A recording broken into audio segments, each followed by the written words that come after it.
Music Chicken here, and welcome to the 8-Bit Music Chicken here. Today I am going to review Garfield Labyrinth for the Game Boy. In other regions, this game is known as the real Ghostbusters or Mickey Mouse 5. So it's kind of funny that this game has had so many skins of different characters, like for different places in the world, from like Garfield to Ghostbusters. So yeah, if you like are in different regions to Europe, because it's known as this in Europe, and you're interested in getting it, those are the titles it'll be under. But anyway, this is a rather interesting Game Boy game, so let's start the review of it. So I hope you enjoy. Garfield Labyrinth is a puzzle platformer for the original Game Boy. In the game, you play as Garfield, who has fallen down a hole in the ground and must find his way out. In order to do that though, you must find all of the stars hidden in each level to open a door that allows you to move on to the next stage. You are equipped with a tool that allows you to break certain blocks, which allows you to find hidden objects, stars, or just lead you to a new area. In fact, a lot of the strategy in this game is found within which blocks you break. For example, the order you break the blocks in needs a lot of thinking about, as you can only break blocks you are standing next to.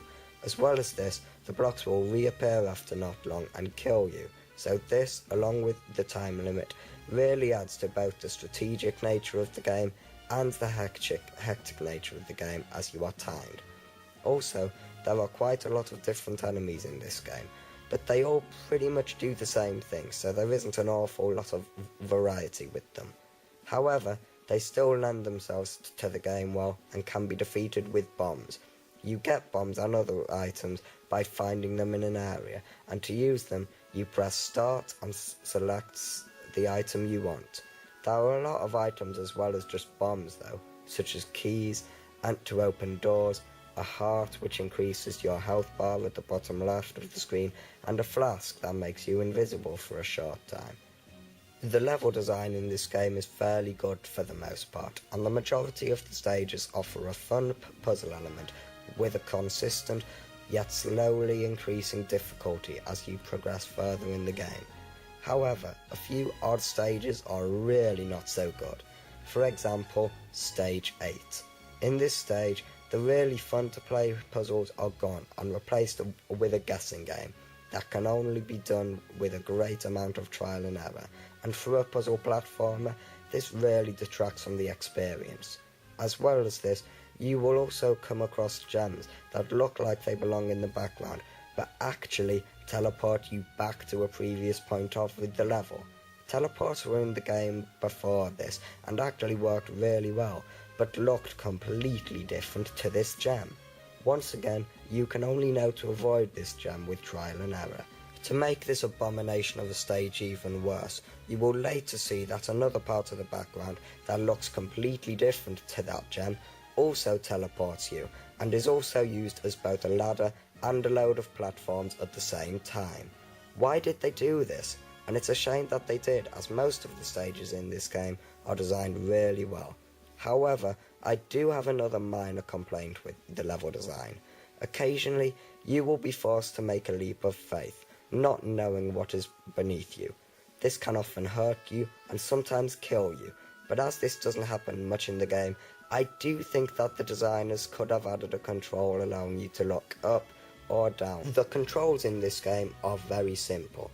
As you would expect, you use the D-pad to move, A to jump, and B to use your tool that allows you to break blocks. However, as the controls are simple, they are really not too good. As the controls are fairly responsive, the way you jump is all wrong. After you have jumped a long distance, you will stop falling as normal and you will drop straight downwards, opposed to falling at an angle like you should in a platformer. As well as this, if you fall off a platform, you cannot control your fall at all until you reach land. This really sucks, and I also find climbing up a ladder to feel really awkward, as well as crawling.